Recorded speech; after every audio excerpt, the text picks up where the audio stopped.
Assalamualaikum warahmatullahi wabarakatuh. Apa kabar sahabat semua? Berjumpa lagi dengan saya di Nodi Indonesia Channel.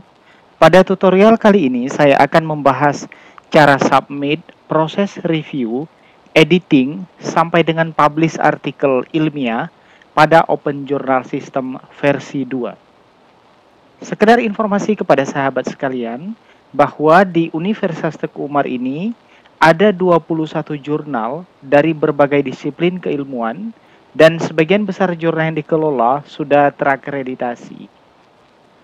Baik, langsung saja kita masuk kepada tahap pertama, yaitu proses submit artikel.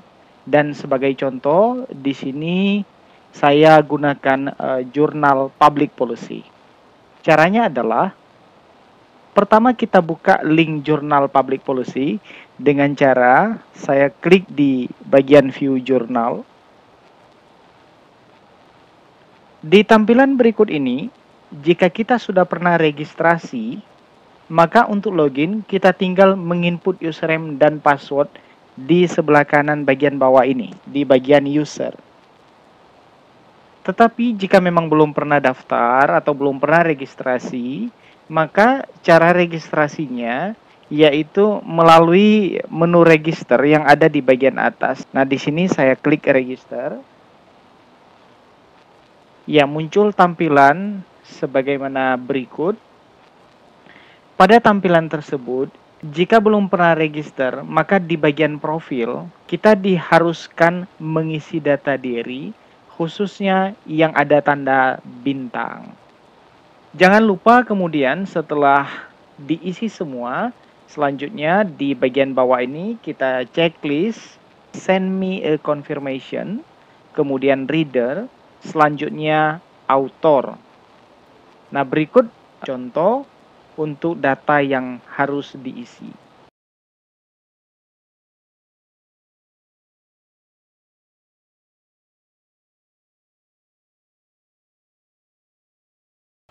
Jika sudah, kemudian baru kita klik register.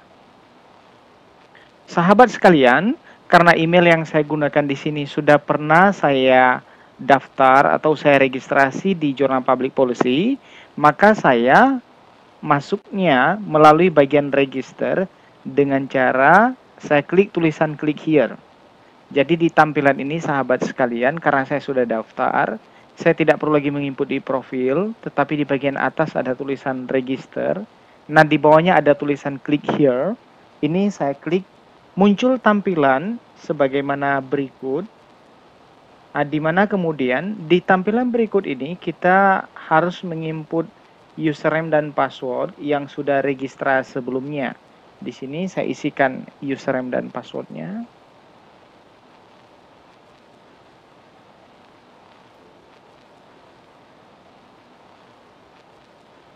Selanjutnya kita jangan lupa kita checklist di bagian author. Setelah kita checklist bagian author, kemudian kita klik bagian register. Di tampilan berikut ini, untuk submit naskah, maka kita klik di bagian New Submission. Ini saya klik di bagian New Submission ini. Di tampilan ini terlihat ada 5 tahapan yang harus dilalui untuk submit artikel. Nah, langsung saja kita masuk ke tahap yang pertama di bagian Journal Section. Nah, di bagian section ini kita pilih artikel. Di bagian kemudian yang submission checklist ini, nah ini merupakan persyaratan yang ditetapkan Jurnal Public Policy, di mana kalau kita lihat di antaranya, penulis diwajibkan mematuhi aturan yang ditetapkan Jurnal Public Policy. Selain itu, artikel yang telah dikirimkan ke Jurnal Public Policy tidak sedang dalam proses submit ke jurnal lain. Selain itu, artikelnya juga belum pernah dipublish di jurnal manapun. Dan disarankan kepada autor atau kepada penulis, terlebih dulu melakukan pengecekan similarity atau kesamaan sebelum submit ke Jurnal Public Policy. Yang ketiga, file yang dikirim haruslah dalam bentuk format Word, kemudian mengikuti panduan penulisan atau template yang ditetapkan oleh Jurnal Public Policy atau JPP. Dalam penulisan referensi disarankan menggunakan tools yang tersedia, misalnya seperti Mendeley atau yang lainnya. Jika tidak mengikuti panduan yang telah ditetapkan, maka akan berimbas pada lamanya proses artikel di OJS dan bisa jadi artikelnya nanti ditolak. Yang keempat, dalam penulisan naskah atau artikel, ini disarankan menggunakan referensi yang terbaru, yang bersumber dari berbagai jurnal, atau misalnya proceeding atau sejenisnya. Kemudian, penulis tidak diperkenankan untuk menarik artikel yang sudah dalam proses review, editing, maupun layout. Selain itu, JPP pun dalam melaksanakan proses review menggunakan sistem blind review. Dan di sini perlu saya pastikan bahwa artikel yang akan diunggah sudah memenuhi persyaratan submission. Selanjutnya, kita diminta untuk checklist seluruh item ini. Nah, ini saya checklist. Anggap saja di sini artikel yang kita kirimkan sudah sesuai. Kemudian kita scroll ke bagian bawah. Nah, di bagian bawah ini kalau kita lihat ada keterangan comment for the editor. Di bagian ini, sahabat sekalian, misalnya bisa diisikan dengan tulisan yang terhormat, saya tulis ini.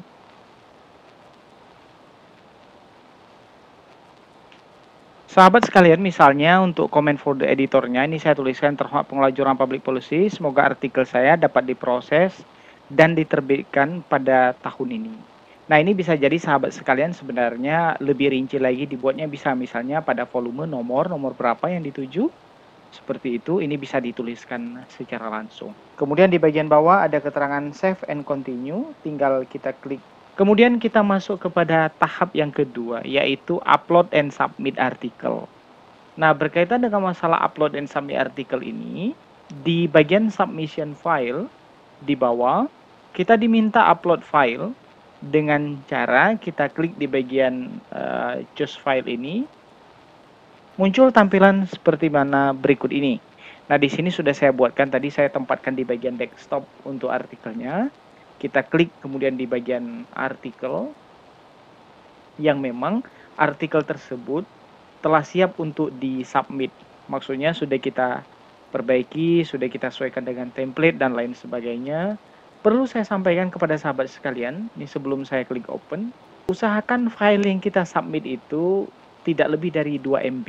Karena biasanya jika lebih dari 2 MB, dikhawatirkan nanti begitu kita upload, tidak masuk atau tidak muncul di OJS-nya. Nah, ini sudah saya pilih artikel, kemudian saya klik open. Kemudian kita klik di bagian upload untuk upload artikelnya. Ini dia artikel yang sudah kita upload tadi. File name-nya ini original file name-nya juga sudah ada, ini sudah tersubmit. Kemudian untuk melanjutkannya, kita langsung klik di bagian save and continue. Kemudian muncul tampilan tahap 3, enter metadata.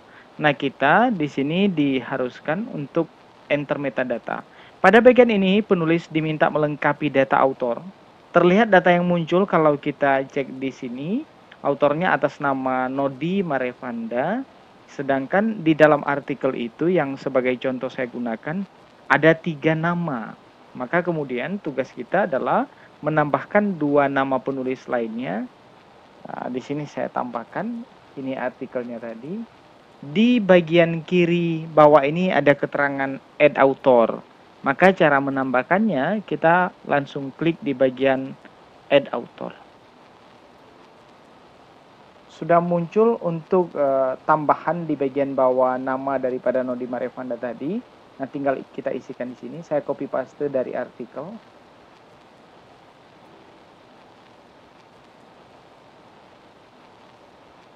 Ini yang pertama Akmal Saputra. Kemudian kalau kita cek yang kedua Iksan. Nah, ini untuk alamat emailnya saya gunakan saja alamat email Nodi Marevanda. Saya kopikan ke sini. Kemudian kembali kita klik add author untuk kita tambahkan penulis yang lainnya. Nah, di sini penulis lainnya atas nama Ihsan. Emailnya juga sama sahabat sekalian, ini saya copy paste email Nodi Marevanda. Nah, ini seluruh data daripada author sudah terinput di sini. Yang belum lengkap ini nanti misalnya afiliasi, kemudian country dan lain sebagainya. Ini silakan sahabat lengkapi. Hanya saja kemudian posisinya ini belum berurut. Kalau kita cek di bagian artikel, di artikelnya ini terlihat urutan pertama daripada autor itu, yaitu Akmal Saputra, Ihsan, baru kemudian Nodi Marevanda. Nah, caranya adalah harus kita settingkan di sini agar penulis pertama itu menjadi Akmal Saputra. Nah, di sini terlihat yang paling atas masih atas nama Nodi. Caranya, di bagian kiri ini ada keterangan reorder author. Nah, di sini ada tanda panah ke atas dan ke bawah. Yang tanda panah bawah saya klik. Oke. Nah, nama Nodi Marevanda sudah berpindah, tinggal satu lagi kemudian Ihsan sebagai penulis kedua. Saya pindahkan namanya ke atas. Baik, di sini terlihat sudah sesuai, di mana yang pertama adalah Akmal Saputra, kedua Ihsan, ketiga Nodi Marevanda. Selanjutnya, di bagian title ini, atau judul artikel, kemudian abstrak ini harus kita isikan, karena di sini ada tanda bintang, berarti wajib untuk kita isikan. Ini saya copy paste dari artikel.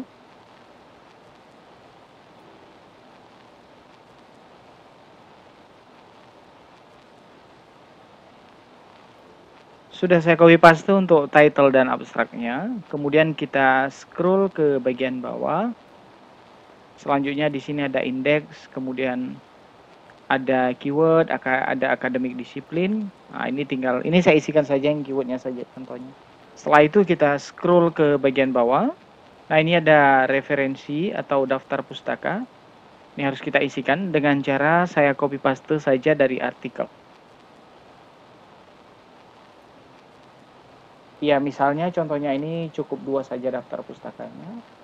Nah, di sini saya menyarankan kepada sahabat sekalian, antara yang pertama dengan yang kedua dan seterusnya, sebaiknya di-enter. Sehingga nanti, begitu selesai dan misalnya posisinya artikel kita diterima dan dipublish, maka daftar pustaka itu lebih rapi seperti itu.